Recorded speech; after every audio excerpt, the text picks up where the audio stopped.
नमस्कार, मैं अभिनंदन पांडे आपका स्वागत करता हूं। जैसा कि मैं इस बार जो लोग यूपीएससी में सेलेक्ट हुए हैं उनकी सीरीज चला रहा हूं, तो उसी की कड़ी में आज हमारे बीच कुणाल जी हैं जिनका AIR 15 है। आपका बहुत बहुत स्वागत है Kunal ji. Thank you sir. अच्छा, जैसे हम इस फील्ड में आते हैं तो अभी आपका क्या मोटिवेशन रहा इस फील्ड में आने का, या क्यों आपने इस फील्ड में आ पाए?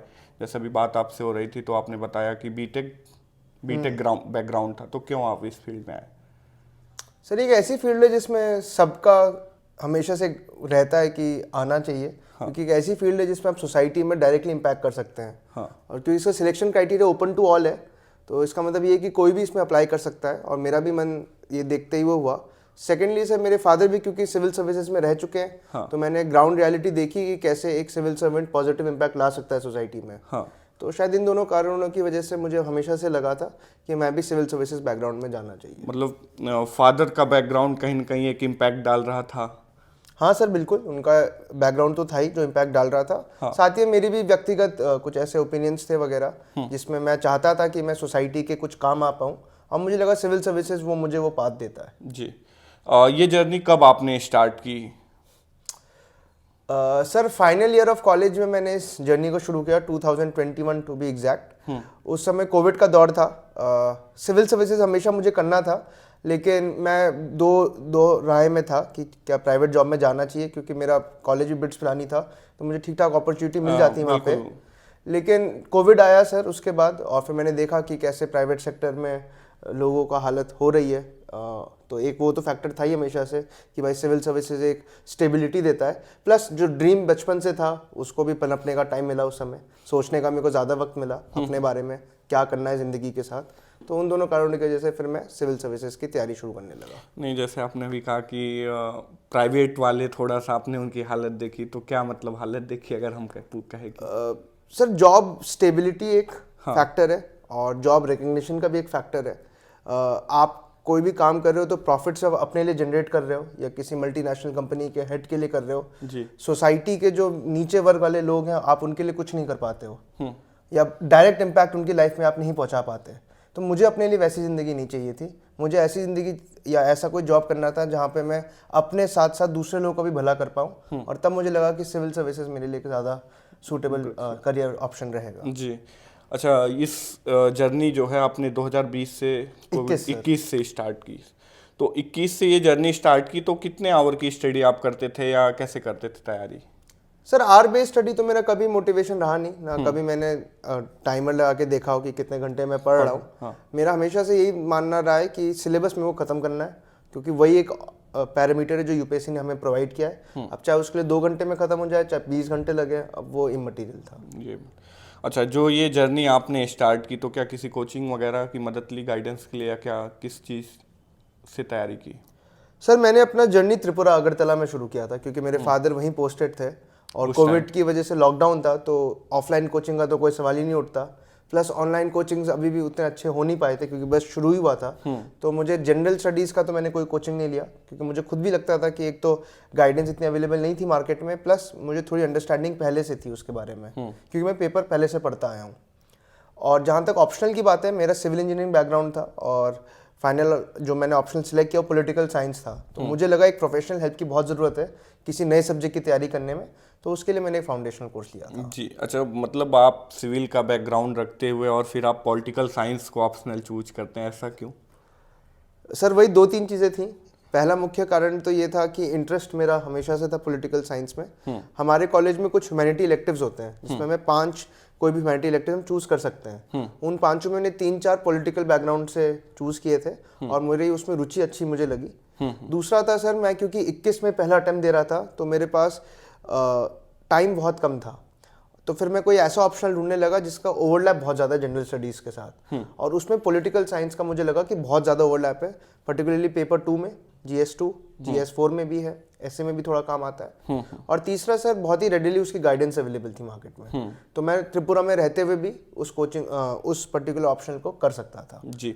अच्छा, अभी आपने जैसे बताया कि पॉलिटी की आपने सब्जेक्ट को चूज किया और उसको ऑप्शनल बनाया, तो अगर हम प्रीलिम्स लेके इंटरव्यू तक चलें, तो प्रीलिम्स की तैयारी अगर हम एक कहे कि बेसिक बुक लिस्ट के साथ हम अगर कहें तो कैसे करेंगे? मतलब एक जो सामान्य स्टूडेंट है? सर मैंने ज़िंदगी में कभी प्रीलिम्स की तैयारी नहीं की। अच्छा। मैंने हमेशा मेंस की तैयारी की है, और जो मेंस से नॉलेज आया है उसको मैंने प्रैक्टिस ज़रूर किया है प्रीलिम्स के मॉक टेस्ट लगा के। तो प्रीलिम्स का मेरा कोई सेपरेट सोर्स नहीं था। मेंस का हाँ मेरा काफ़ी बड़ा एक रिसोर्स मटेरियल था, उसको मैंने फॉलो किया, और उसके बेसिस पे फिर मैंने प्रैक्टिस टेस्ट लगाए काफ़ी सारे प्रीलिम्स के, और शायद उस वजह से मेरा उसमें निकल गया। अच्छा, ये आपका कौन सा मतलब अटेम्प्ट था, और अभी तक इसके पहले आप कहाँ तक पहुँचे थे? तो ये मेरा तीसरा अटेम्प्ट था। पहले अटेम्प्ट में मैं इंटरव्यू स्टेज तक गया था और 23 नंबर से रह गया। दूसरे अटेम्प्ट में मेरा प्रीलिम्स क्वालिफाई नहीं हुआ, पर्टिकुलरली बिकॉज ऑफ सीसैट, जिसमें मेरा 1 नंबर से रह गया। And then finally third attempt में मेरा तीनों नहीं, सीसेट कैसे, बीटेक वालों का सीसेट कैसे कमजोर हो जाता है? एक्चुअली ये मुद्दा चलता रहता है कि बीटेक वाले सीसेट कर लेते हैं, तो आपका भी सीसेट कहीं ना चूक गया एक बार? सर एक्चुअली मेरी स्ट्रैटेजी गलत रह गई उस साल। मुझे लगता है कि 2 कारण थे। एक तो उस साल जो फाइनल रिजल्ट था 21 साइकिल का, वो मंडे निकला, और 2022 साइकिल का संडे दोबारा पेपर था। तो एक तो मेंटल स्टेट उतनी सही नहीं थी मेरी उस समय एग्जाम देने की। सेकंड जो मुझे मुख्य कारण लगा वो था मेरा रिजिडिटी। मैंने सोचा क्यों, मैं बीटेक बैकग्राउंड का, मैं सिर्फ मैथ्स के बलबूते पे निकाल लूंगा, और मैंने इंग्लिश को बिल्कुल भी नहीं किया। और उस साल मेरी मैथ्स की एक्यूरेसी भी कम हो गई क्योंकि पेपर थोड़ा डिफिकल्ट आ गया। तो इस साल मैंने वो गलती नहीं की, मैंने फ्लेक्सिबिलिटी रखी। भले ही मैं इंजीनियर हूँ, लेकिन मैंने इंग्लिश को भी उतना ही वेटेज दिया जितना मैंने मैथ्स और रीजनिंग को दिया। बिल्कुल। अच्छा, जैसे हम प्रीलिम्स से ऐसे स्टार्ट करें, प्रीलिम्स की बुक लिस्ट, अगर हम बेसिक बुक लिस्ट या मेंस या 1 GS 1 2 3 ऐसे हम आए, तो आपने जैसे कहा कि आपने सीधे मेंस की प्रिपरेशन स्टार्ट की, तो हम डायरेक्ट GS पे आते हैं। तो GS में पेपर 1 के लिए आपने कौन कौन सी बुक फॉलो की, क्या ऑनलाइन सोर्स थे, सारे आप अगर डिटेल में बताओगे तो अच्छा। एक तो ज्योग्राफी में NCERTs जो बेसिक होता है, GC लॉन्ग एक मैंने पढ़ी थी। फिर मैंने कुछ ऑनलाइन मैपिंग के कोर्सेज, जैसे सुदर्शन गुर्जर सर के कोर्सेज हैं, वो मैंने किए थे। और इसके अलावा मैं डॉक्यूमेंट्रीज वगैरह देखता था लैंड फॉर्म्स के लिए। जैसे इस बार फ्लोट्स का क्वेश्चन फॉर्चुनेटली फंस गया, तो वो डॉक्यूमेंट्री से मेरा काफ़ी काम आ गया। हिस्ट्री में एंशिएंट के लिए मैंने RS शर्मा और तमिलनाडु बोर्ड की हिस्ट्री बुक ली थी। मिडीवल मैंने ओनली IAS का प्रहार आता है उससे किया था। और मॉडर्न के लिए मैंने स्पेक्ट्रम और बिपिन चंद्रा ली। सोसाइटी के लिए सर मैंने ऐसा कोई सोर्स नहीं रखा, मैं न्यूज़पेपर वगैरह पढ़ता था, और जो फिर मेन C65 आता है उससे मैंने अपना वैल्यू एडिशन वगैरह किया। और यही शायद पहले पेपर में ये 3 मेजर सब्जेक्ट्स हैं जो होते हैं। तो फिर ऐसे अगर हम GS2 में आए, तो GS2 की क्या रणनीति रही? सर GS2 में मेरा क्योंकि ऑप्शनल PSIR ही था, तो मैंने कभी GS2 नहीं पढ़ा। मैंने अपना सिर्फ पॉलिटिकल साइंस इंटरनेशनल रिलेशंस का चैप्टर कोर्स खत्म किया, और GS2 के बहुत सारे मॉक टेस्ट लगाए। मुझे लगता है जहाँ जहाँ आप डुप्लीकेशन ऑफ एफर्ट को अवॉइड कर सकते हैं वहाँ आपको अवॉइड करना चाहिए, नहीं तो आप पूरा सिलेबस होलिस्टिकली कवर नहीं कर पाएंगे। तो मेरा PSIR की जो बुक लिस्ट थी मैंने वही अपने GS2 के लिए यूज की। अच्छा, हम GS3 के लिए ऐसे अगर आते हैं तो क्या थी बुक लिस्ट? सर 3 में जैसे इकोनॉमी के लिए बजट हो गया, आपका इकोनॉमिक सर्वे हो गया, मृणाल सर के नोट्स हो गए, या रमेश सिंह की बुक हो गई। फिर आपका इन्वायरमेंट के लिए PMFIS मैंने फॉलो किया काफ़ी होल हार्टेडली। फिर मेरा जो इंटरनल सिक्योरिटी है वो राजीव अहीर की बुक है, IPS हैं वो, उनकी मैंने बुक रेफर की। डिजास्टर मैनेजमेंट के लिए मैंने विजन के नोट्स यूज़ किए।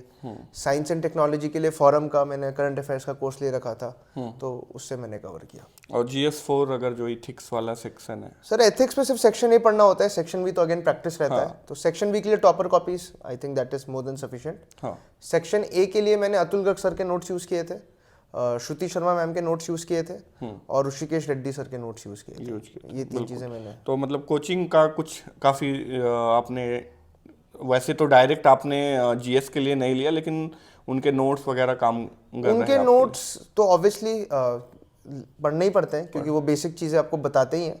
प्लस जो टॉपर्स के जो नोट्स और आंसर कॉपीज वगैरह हैं, मैंने उन पे भी काफ़ी ज़्यादा रिलाई किया, क्योंकि वो एक बार क्रैक कर चुके हैं एग्जामिनेशन, तो उनको पता है उन्होंने क्या सही किया है, तो वो हमें भी ट्राई करना चाहिए एमुलेट करने जी। अच्छा, जो आपने एक स्टार्टिंग में बात की कि सीसेट एक बार रह गया था, तो सीसेट क्यों रह गया था, इसको थोड़ा सा डिटेल में बताएं, क्योंकि बहुत सारे बच्चे सीसेट में रियली में रह जाते हैं। सर मेरे ख्याल से मुख्य कारण उनका ये होता है कि वो बहुत रिजिड माइंडसेट के साथ जाते हैं। जैसे मैंने पहले बताया, अगर वो मैथ सॉल्व करना शुरू करेंगे तो चाहे मैथ्स का कितना भी टफ पेपर आए वो मैथ्स ही सॉल्व करते रहेंगे, और वो इंग्लिश वगैरह पे ध्यान नहीं देंगे। और मेरे ख्याल से ये रिजिडिटी कॉस्ट करता है। तो आपको रिजिड नहीं होना चाहिए, आपको तीनों सब्जेक्ट्स इक्वली पढ़ के जाने चाहिए, चाहे वो रीजनिंग का पार्ट हो, चाहे मैथ्स का हो, चाहे इंग्लिश का हो। और फिर जिससे आपका पेपर आया, क्योंकि हर बार कोई एक सेक्शन वो इजी बना देते हैं, हाँ। तो वो आपको आइडेंटिफाई पहले ही कर लेना पड़ता है, और अगर आप उस पहले सेक्शन को ज़्यादा करेंगे अटेम्प्ट, तो आपके chances of cracking the examination ज़्यादा हो जाते हैं। तो आपको एक फ्लेक्सिबल स्ट्रैटेजी के साथ और तीनों चीज़ें सब्जेक्ट्स पढ़ के जाने चाहिए। जी।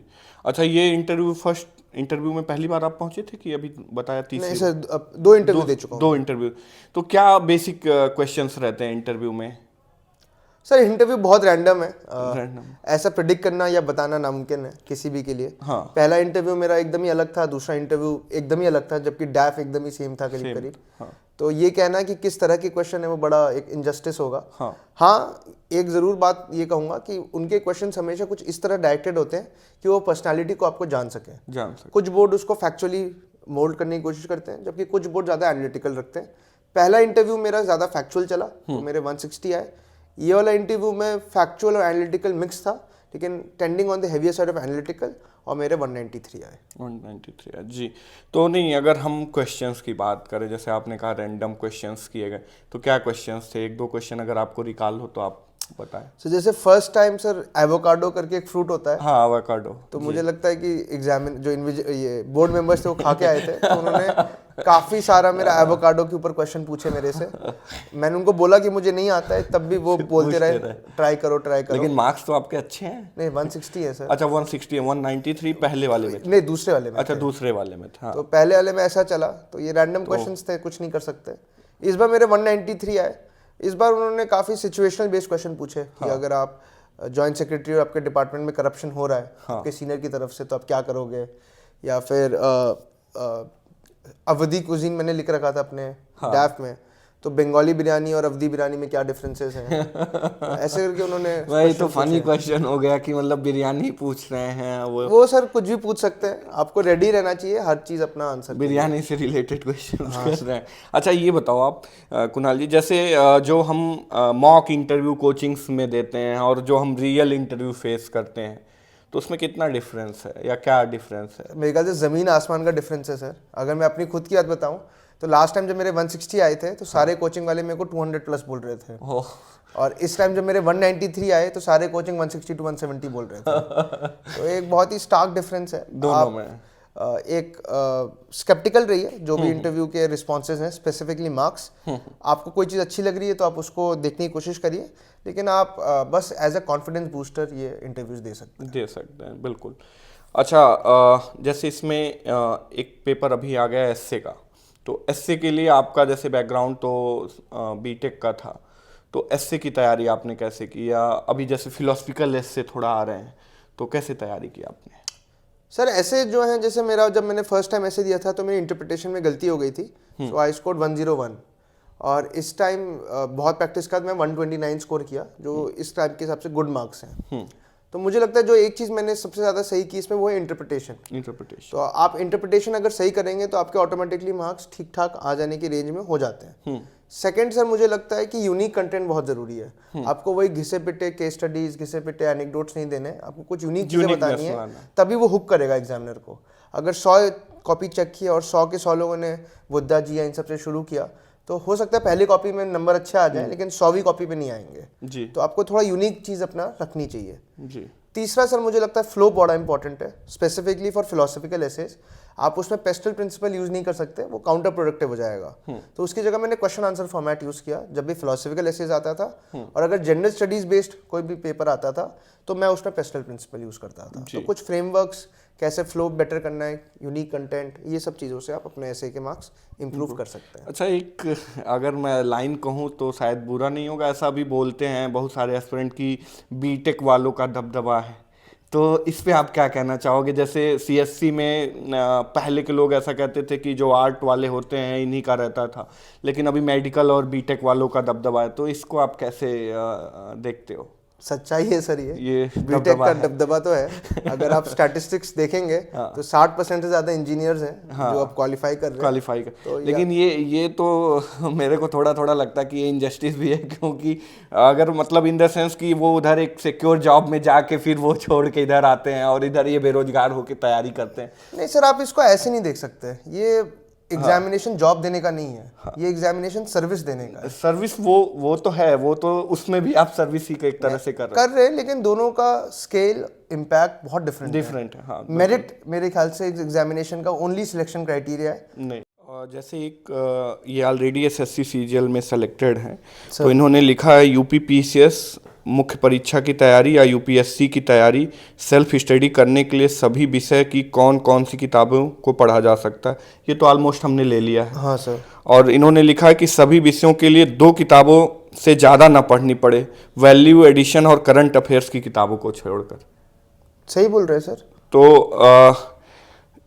वो कह रहे हैं कि 2 किताबों से ज़्यादा ना उन्हें पढ़ना पड़े। बिल्कुल सही बात है। तो ये तो ऑलरेडी इसमें सेलेक्ट हैं एसएससी सीजीएल में, लेकिन ये अभी सिविल की तैयारी कर रहे हैं।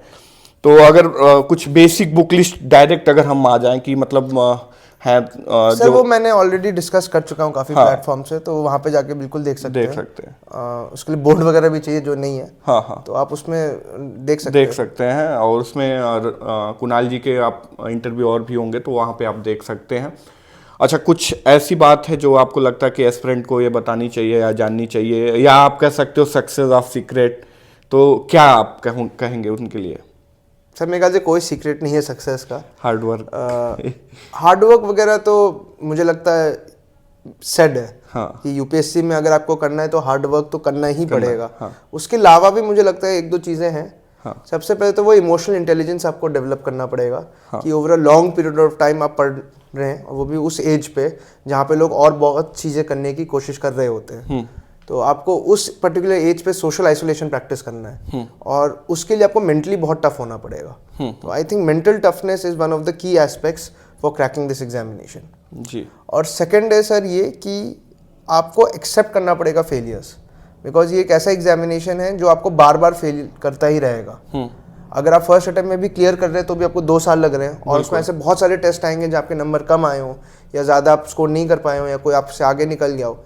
तो ये सब चीज़ों को आपको डील करना है रेगुलर बेसिस पे पड़ेगा। बिल्कुल। तो ये जो इमोशनल इंटेलिजेंस है वो बहुत ज़्यादा इंपॉर्टेंट है। वो सिर्फ सिलेबस का एक टर्म नहीं है। हाँ। बल्कि अगर वो अपनी लाइफ में आप अडॉप्ट कर पाएँ तो सिविल सर्विसेज निकले ना निकले, लेकिन ज़िंदगी में आप एक बेहतर पर्सन ज़रूर बन सकते हैं। बिल्कुल। इसी के साथ नमस्कार, धन्यवाद। फिर मुलाकात होगी किसी अगली कड़ी में।